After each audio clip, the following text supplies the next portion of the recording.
This is the lesson 2.1, the very first lesson in chapter 2 for pre-calculus, and it's just kind of to go over what a function is. So remember that a definition of a function, we've got this in the book, but it really just means that for each input, there is exactly one output. We've seen this maybe in Algebra 1 class where you have this model that says you've got this machine, this object that you can plug in an input. It does something. It has some type of operation that it's going to do, some rule.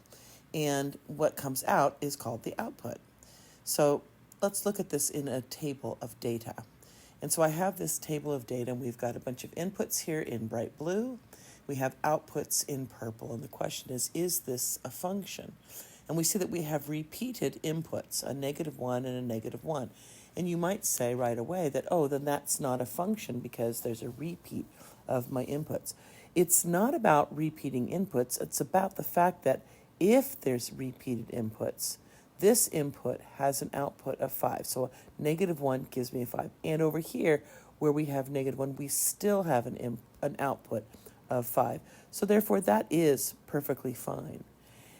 We also notice that we have two outputs of 3 with different inputs. That's okay. That's allowed. So this is still a function because for each one of these blue inputs, there was an output.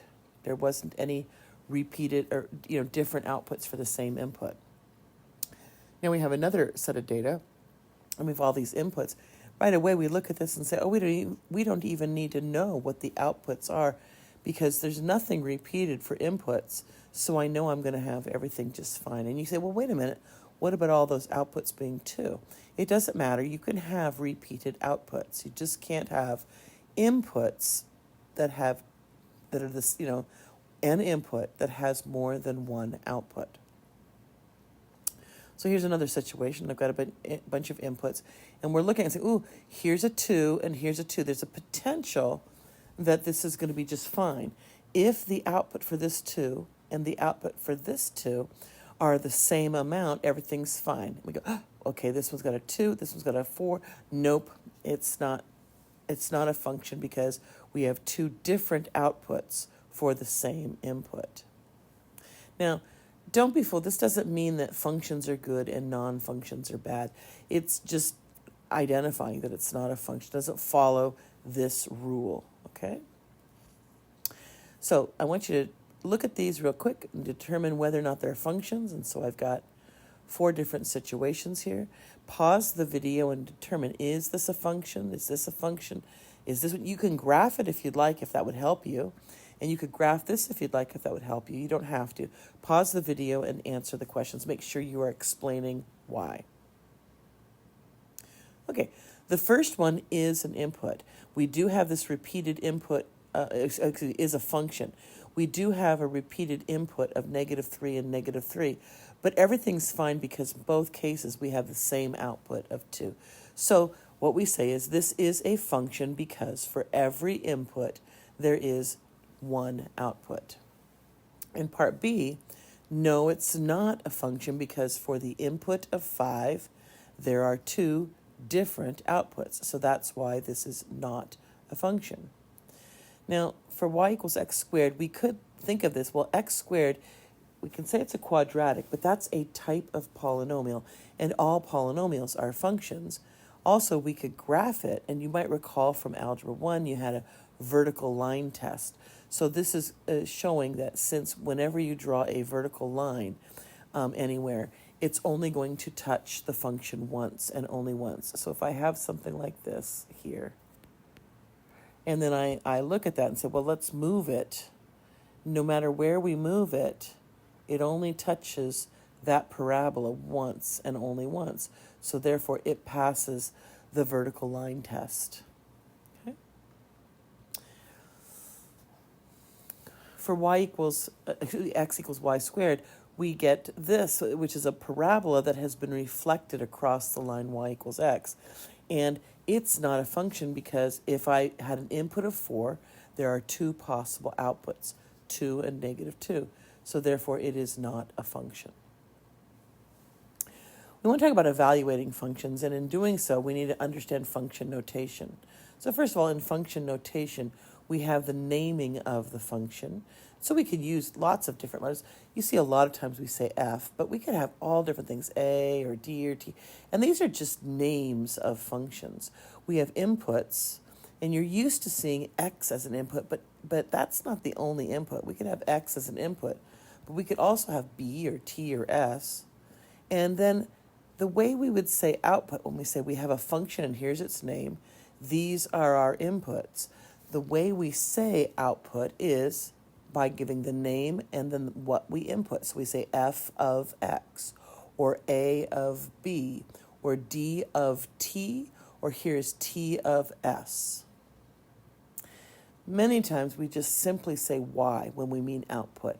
There's no rule that says we have to say Y. It's just, that's convention. We define functions by stating a rule. So for this particular function F, the rule is we take an input, X, and we square it. Then we do half of that. And lastly, we subtract 3. So I want you to practice by doing these 4 different problems and simplifying. Okay, so you can pause the video and then start it up, and I'll show you how to do them. Okay, so for the first one, our input is -4. And if you recall, the function was to square it, then do half of it, and then subtract 3. So we would do that. We don't even really need to write it all up. We'd say -4 squared is 16. Half of 16 is 8. 8 minus 3 is 5. And so doing this computation is saying, yeah, you can do computation, but I want you to embrace the understanding of the function. With the next one, we say, oh, our input is A. So remember what the function said is we're going to square it. We have A squared. Then we do half of it. So we do 1/2 A squared. And lastly, we subtract 3. And that's the end of the problem. For this next one, what we're putting in is X plus 2. So we're going to square X plus 2, then take half of that and subtract 3. So here we squared it. Then we're going to take half of that, and then when we subtract 3, because we would have had 1/2 X, oh, that should say X squared, plus 4X plus 4, when we do half of it, okay? Lastly, we have, this is called the difference quotient. It's a very important formula. And there's 2 things happening with the function F. This one's saying plug in X plus H. Now remember, this would mean square it, then half it, then subtract 3. And then we're going to subtract just plain old F of X, which is X squared, then half of it, and then minus 3. After we do that subtraction, then we will divide by H. So here is, I'm taking the X plus H squared, then I'm going to do half of it, and then I'm going to subtract 3. And then I'm subtracting the way the function looks. Now, here we go. We're going to simplify that. Here's 1/2, right there. This part here is 1/2 of that binomial squared. And then we have minus 3. And over here, we're subtracting the f of x. So we're subtracting the 1/2 x squared. And we're subtracting -3, which means to add 3. We simplify. And then we divide everything by h. And we have our final answer. Next part of our lesson is about piecewise functions. And a piecewise function is one function made of combining other functions. So I want you to think of it this way. We have this one gigantic function f. And this function f is made up of 3 other functions.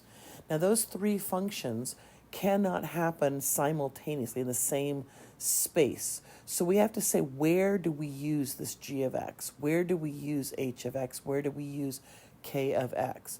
Well, we use them for these specific domains. When our x values are less than -3, we're going to use g of x. When they're between -3 and -1, we use h of x. And when they're greater than or equal to -1, we use k of x. We need to state the rules for each one of those pieces.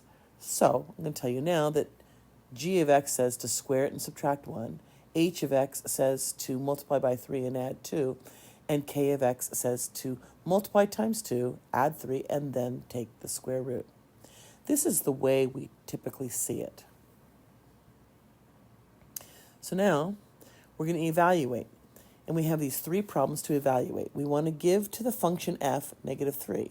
But the function f has to say, well, which one of these 3 pieces will I give it to? Negative 3 tells us, we have to use the one in the middle, the h of x. And that's the one that says multiply by 3 and then add 2. For the next one, we're plugging in a 0. Which one of these 3 areas would we use? Well, 0 happens to be in this last one, in which we're calling k of x. So we're going to give that 0 to the k function. And it does 2 times that input, plus 3, and then square root.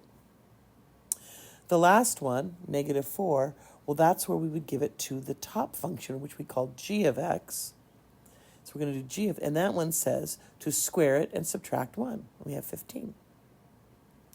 This is what the piecewise function would look like.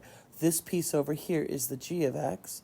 This piece here is the h of x. And this piece here is the k of x. The whole thing is f of x. The domain of a function is simply the set of all possible inputs. And we need to write them in either interval notation or set notation. What are all the allowable inputs? Well, we start by assuming all real numbers work, and then we look for exclusions. The exclusions would be things like, will there ever be a 0 in the denominator? What x values would make that happen? Or, are we ever going to try to take the square root of a negative number? And we need to exclude those things. So, here's some examples. In this problem, my denominator cannot equal 0. So we factor that denominator, and we set each factor equal to 0. And when we solve, we get x can't equal 0 and x can't equal 1. So we need to write that in interval notation and set notation. And in set notation, remember, we do this square. That means the set of x's such that they're real and they don't equal 0 and 1. This next one. Well, for this function, we can't have a negative in the radicand. We can have 0, but that means 4 minus x squared has to be greater than or equal to 0. To do this problem, we're saying, that's positive. We factor it. We make our critical values, and then we make our sign chart.